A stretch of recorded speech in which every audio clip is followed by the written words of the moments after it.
I turned my cheating husband's dream job into his worst nightmare. It was an ordinary Tuesday morning, the kind of day where nothing seemed remarkable. Jason had already left for work, his coffee half finished on the counter, his tie slightly askew as usual. I was tidying up when his phone buzzed against the granite. I glanced at it, thinking it might be a reminder or a notification about one of his endless work meetings, but what I saw instead froze me in my tracks. "Can't wait for tonight, last time was unforgettable, kiss mark." The words were so casual, so unassuming, yet they detonated in my mind like a bomb. My first thought was that there had to be some mistake, maybe it was spam, or maybe the message was meant for someone else, but as the seconds stretched on and my heartbeat thundered in my chest, I couldn't ignore the icy dread creeping over me. I picked up the phone, my hands trembling as I unlocked it. Jason's passcode was easy, our wedding anniversary. The cruel irony of it hit me like a slap. Within moments, I found the message thread, and what I saw unraveled the carefully constructed life I thought we had. Her name was Stephanie, a coworker, someone he'd mentioned in passing months ago, so casually that I hadn't given it a second thought, but here she was, in message after message, writing things to my husband that no woman should be saying to a married man. The texts were graphic, explicit, and filled with promises of future plans. Photos were exchanged, things I couldn't unsee, things I didn't want to imagine him sharing with anyone else. They laughed at inside jokes, spoke of feelings, and even planned little getaways. My stomach churned. Jason had been working late, a lot recently, coming home tired but strangely content. I had been supportive, even encouraging, thinking he was pushing himself for the promotion he'd been chasing. Now I knew the truth. Those late nights weren't spent poring over spreadsheets or coding software. I didn't confront him that night. Instead, I cooked dinner as I always did, smiled at his jokes, and kissed him goodnight. He drifted off to sleep without a care in the world, while I lay awake beside him, staring at the ceiling. The pain was unbearable, but as I replayed every suspicious moment, every lie disguised as truth, a resolve began to form. Jason had always been ambitious, almost obsessively so. For the past 2 years, he'd been working toward landing his dream job at one of the most prestigious tech companies in the industry. It was the job he'd talked about non-stop, the role he claimed would elevate his career to the next level. He'd prepared for it meticulously, pouring hours into perfecting his portfolio, networking, and practicing interview questions. When the offer finally came, he was ecstatic. "This is it," he said, practically glowing, "the start of something incredible."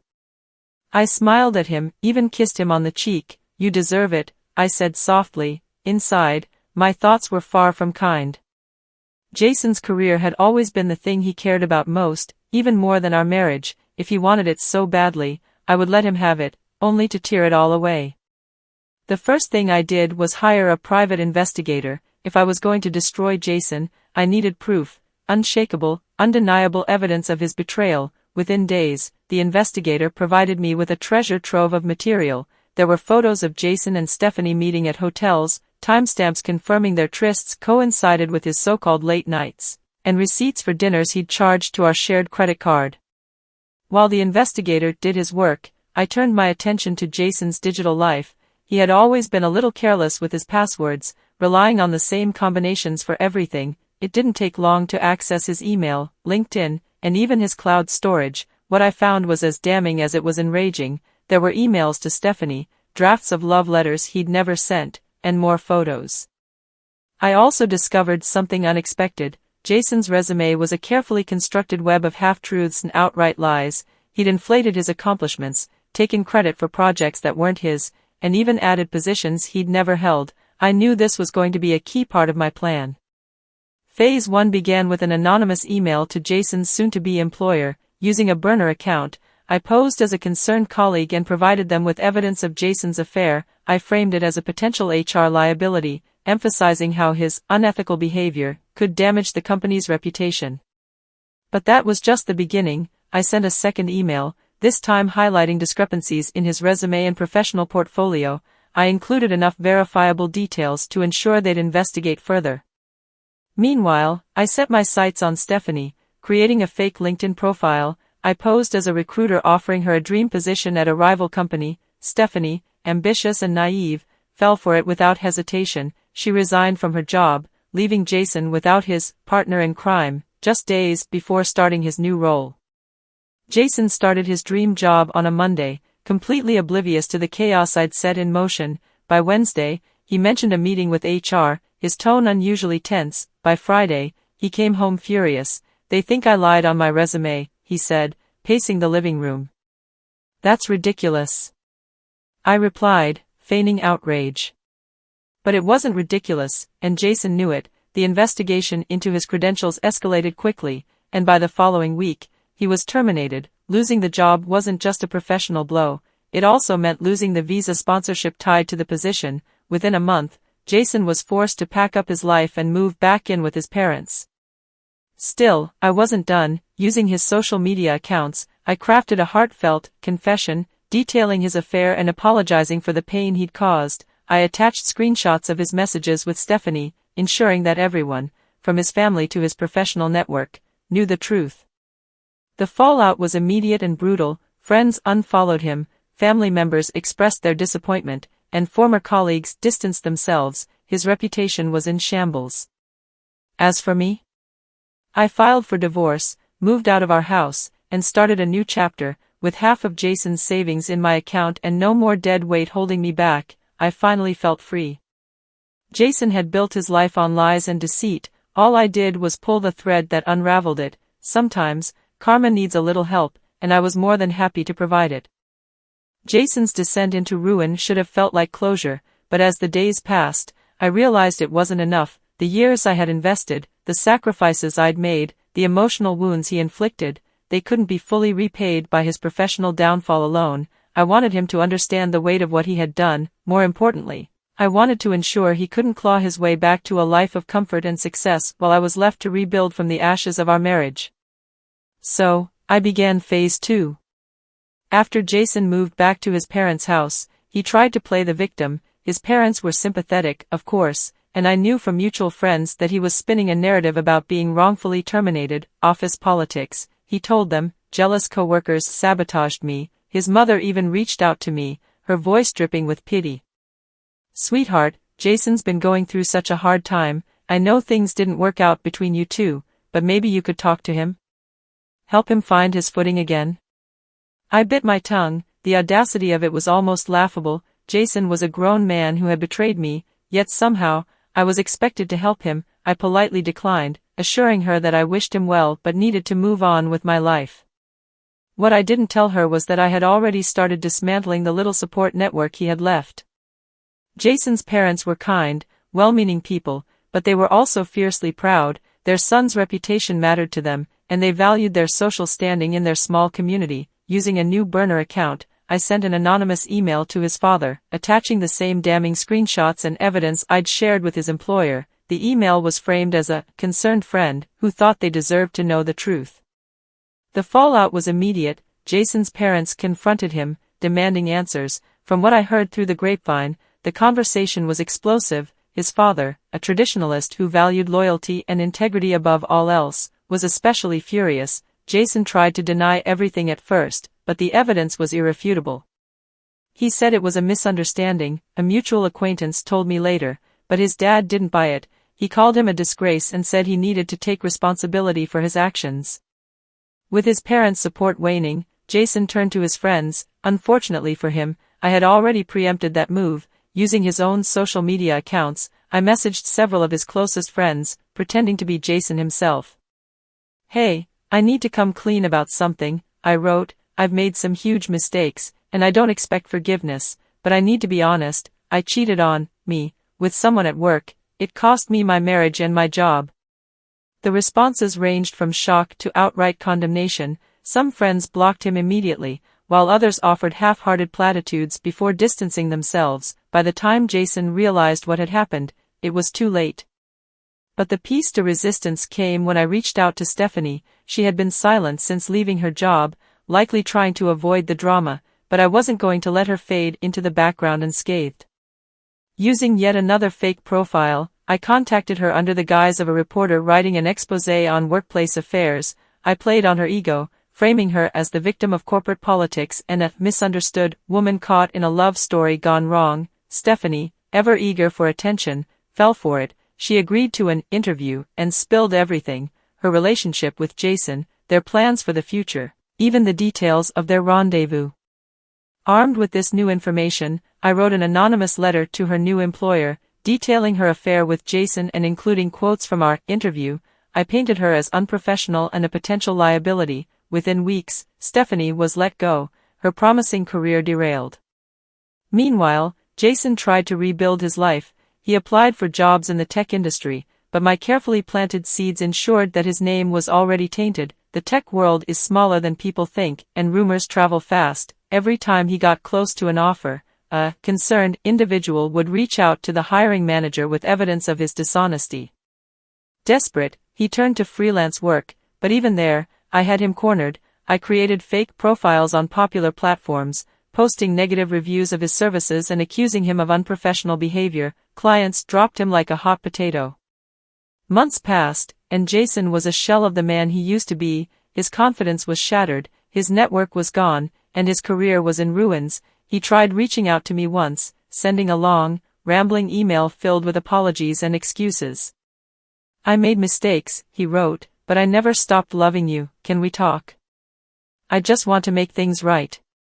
I didn't respond. Instead, I forwarded the email to his parents and a few mutual friends, ensuring they saw his desperate attempt to worm his way back into my life. As for me, I thrived. The divorce settlement gave me financial stability, and the weight of Jason's betrayal no longer hung over me. I moved to a new city, started a business I'd always dreamed of, and even began dating again, slowly, cautiously, but with a renewed sense of self-worth. Jason taught me a painful lesson about trust and betrayal, but he also gave me something unexpected, the strength to rebuild my life on my own terms. And while he's stuck living in the wreckage of his choices, I'm living proof that karma, when guided by the right hands, is a force to be reckoned with. Justice wasn't just served, it was perfected. The months that followed Jason's fall from grace were a blur of both satisfaction and unrelenting reflection. I'd taken what he had so casually thrown away, the trust, the marriage, the future we'd once built together, and I had turned it into something stronger, something of my own making. Yet, there were moments when I found myself questioning the path I had chosen.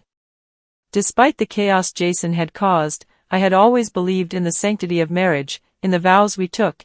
I had prided myself on being someone who gave second chances, who could forgive, but when it came to Jason, forgiveness had always seemed like an illusion, something too unattainable for the damage he had done. Still, there were days when I wondered if I had gone too far.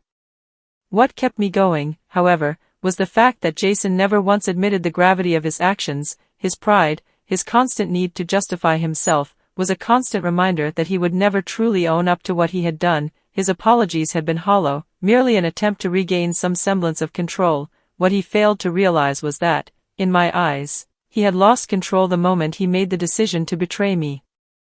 It was during this period of personal reflection that I decided to document everything. I had no intention of sharing it with anyone, but I wanted to have a record of my journey, a testament to my strength. I began to write everything down, the emotions, the discoveries, the steps I took to dismantle his life. I had always been good with words, and somehow, the act of writing provided a kind of catharsis, a way to release the pressure that had been building in me for months. But my writing soon took on a life of its own. The more I wrote, the clearer it became that my story, our story, wasn't just one of revenge. It was about reclaiming my agency, finding my voice after years of silence. One day, while reading over a particularly raw entry, I had a thought: why not share it? Why not turn this into something more than just a personal journal? I wasn't interested in fame or attention, but I realized that there were probably thousands, maybe millions, of people who had been through the same thing, who had been cheated on, betrayed, abandoned, who had suffered in silence and felt alone. So, I created a blog. I kept it anonymous at first, unsure of how much I wanted to share or reveal, but as I started writing, the words flowed easier, the stories began to take shape, and soon, I had a sizable following. The blog became a safe space for me, a place where I could write about my journey and offer advice to those who were dealing with similar pain. It became more than just a tale of my own revenge. It became a voice for the voiceless, a place where people could share their stories and find solidarity. But the real turning point came when I decided to write about Jason. I had been avoiding the subject for weeks, unsure of how to approach it. How could I tell the story of his betrayal without making it sound like an attack? How could I paint an honest picture of who he was without sounding bitter or vengeful? But when I finally sat down to write, the words flowed effortlessly. They were not just about his lies, but about my own resilience. The piece was raw, emotional, and unflinchingly honest. It was my truth laid bare. I didn't pull any punches. I detailed his affair, his lies, the damage he had caused, but I also wrote about the woman I had become, stronger, wiser, more independent. I wrote about the freedom I felt now, not just from him, but from the weight of my own doubts. I wasn't just surviving anymore, I was thriving. The post went viral. At first, I was overwhelmed by the response. Messages flooded in, comments from people who had gone through the same thing, who had suffered in silence, who were inspired by my strength, but there was also backlash. Jason, or someone close to him, must have seen the post because within hours, I received a long email from him.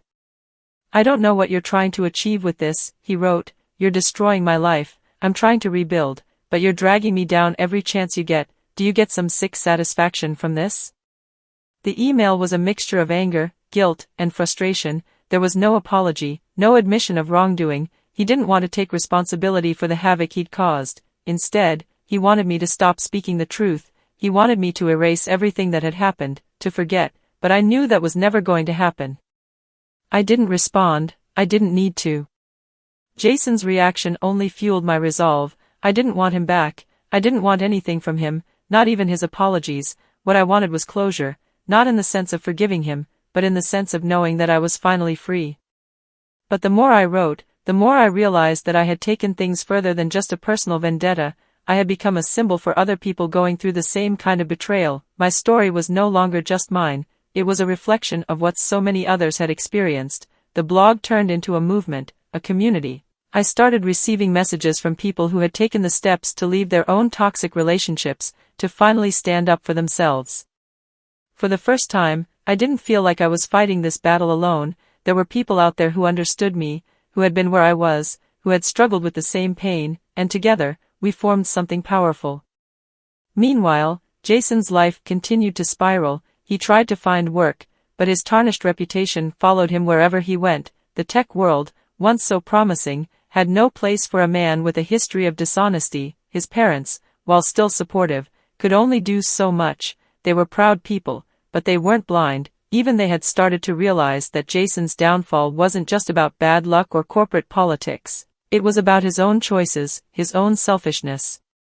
As for Stephanie, her situation wasn't much better. Her departure from her job, instigated by my carefully crafted recruitment scam, had destroyed her career before it even started. She had thought she could escape the consequences of her actions, but nothing ever stays hidden. In time, her own reputation became tainted, and her career aspirations crumbled. I heard from a mutual acquaintance that she'd even reached out to Jason, asking if he would help her find another job. Jason didn't respond. And so, their twisted little world fell apart, piece by piece, just as I had intended. But I didn't feel triumphant. I didn't feel superior. If anything, I felt something closer to relief that I no longer had to share space in my heart for the man who had betrayed me, for the life I had once imagined with him. One night, after a long day of writing and responding to messages from my readers, I sat in my new apartment, a modest, peaceful place filled with the things that were mine, not ours. The sun was setting, casting golden light through the windows, and I realized something. This was what freedom felt like, not just from Jason, but from the past. The weight was gone, the darkness had lifted, and I was finally living for myself. The future was mine to shape. And that, in the end, was the sweetest form of justice. The weight of everything I'd done, the planning, the execution, the endless nights of scheming and watching everything unfold, finally began to settle into a quiet stillness. It wasn't a peace born from the aftermath of vengeance, but one forged from the realization that I had reclaimed my life, not only from Jason but from the shadow he'd cast over my own sense of self-worth. As the months passed, the ripple effects of my decisions were still making their rounds, reaching places I never anticipated. My blog, which had started as a form of catharsis, had become a lifeline for thousands of people. It was no longer just a story of infidelity and revenge. It was a community of individuals who had experienced betrayal in all its forms. In sharing my story, I had unwittingly created a safe space where people could find strength, solidarity, and perhaps most importantly, Validation. I had found a new purpose in helping others. People reached out to me for advice, encouragement, and often just a listening ear. I responded to each message, not because I had to, but because I wanted to. I had lived through the pain, the confusion, and the loneliness, and I didn't want others to feel as though they were battling through it alone. Through my blog, I became more than just a victim of infidelity. I became a source of empowerment. Women, men, anyone who had felt their trust shattered, found a bit of solace in knowing that recovery was possible, and sometimes, even strength could be built from the very foundation of betrayal. I started receiving messages from people who had left toxic relationships, who had started their own businesses, who had stood up for themselves in ways they never thought possible. It was humbling to realize that my story had inspired others to take control of their lives in a similar way. Some of them even shared their own stories with me, stories that echoed my own, filled with pain and disbelief, but also with the triumphant spark of rebirth. Slowly, I began to see myself less as a victim and more as a warrior, someone who had faced down their worst fear and emerged victorious. Jason, meanwhile, faded into the background of my life. His attempts to rebuild were feeble at best. He bounced between odd jobs, none of which lasted long, and even moved back in with his parents for a while. His social media, once filled with curated posts about his new job and the perfect life he was leading, now sat stagnant, a stark reminder of the life he could have had. I didn't feel vindicated when I saw his posts anymore. I felt nothing. I had long since stopped checking on him. His failures weren't mine to watch, and I wasn't invested in his pain. But as much as I had freed myself from him, there was a part of me that could never forget the hurt, the long nights of wondering why he had done what he did. Sometimes, in the quiet hours of the night, I would catch myself thinking about what would have happened if we'd never reached this point. Would we have been happy? Would our marriage have been strong enough to withstand the years of neglect? But those thoughts, I quickly realized, were futile. Jason was a chapter in my life that had been written, rewritten, and finally closed. What mattered now was the future. I decided to step into that future fully and without hesitation. I poured my energy into my business. It wasn't just a hobby anymore, it had become my livelihood, something I had always dreamed of but never had the courage to pursue while in the confines of my marriage. I had always been the one to support Jason's ambitions, and in doing so, I had neglected my own, but no more. Now, it was my time. The business flourished, gaining attention and respect in its niche. I started traveling for work, meeting clients and collaborators who shared my vision, my energy, and my drive. It was exhilarating to build something from the ground up, knowing that every success was the result of my own effort. As my career blossomed, I found myself surrounded by a new circle of friends, people who supported me, who celebrated my wins, and who never once questioned my worth, relationships that were based on mutual respect and authenticity. I started dating again, cautiously at first, unsure if I could ever truly trust someone else, but with time, I realized that I could open my heart again, little by little. Without fearing betrayal, trust was not an all-or-nothing thing, it was something that could be rebuilt, piece by piece, in a healthy and balanced way. Jason never reached out to me again, at least, not in any meaningful way. There were still occasional emails or messages through social media, but they were always met with silence. I had nothing more to say to him. He had made his choices, and so had I. Eventually, Jason's attempts to rebuild his life seemed to fade entirely. Word on the street was that he'd left the country for a job abroad. He was trying to start fresh in a different city, with a new identity, and in many ways, it seemed like he had disappeared. Perhaps that was for the best. The man I had known was gone, and who he was now, if he even knew, was irrelevant to me. I had come to realize that I no longer needed to be the person who punished him for his mistakes. I had already done that. What I needed to do was continue growing, continue moving forward, and continue living the life that I had taken back. My happiness no longer depended on his failures or his suffering. It was mine now, and I wasn't about to let it slip through my fingers. One evening, several years after everything had unfolded, I sat at a small cafe, savoring a cup of tea. I was reflecting on how far I'd come, how different my life was from the one I'd once envisioned with Jason. I had peace now, not because I had won, but because I had learned to live authentically, without the baggage of resentment weighing me down. I smiled to myself as I looked out the window. The sun was setting, casting a golden hue over everything, and I realized something profound. The revenge I had sought, the justice I had delivered, had never been about Jason at all. It had been about me, about reclaiming my power, my confidence, my life. The anger, the hurt, the need for validation, those things were no longer mine to carry. And as I took another sip of my tea, I realized that the only thing that mattered now was the present moment. The future was still unwritten, and I was the author of every page. In the end, it wasn't about vengeance or retribution, it was about self-empowerment, about finding strength where you least expect it and building a life that truly reflects who you are. And as I moved forward, I did so knowing that the best revenge wasn't in the pain I caused, but in the peace I had finally achieved.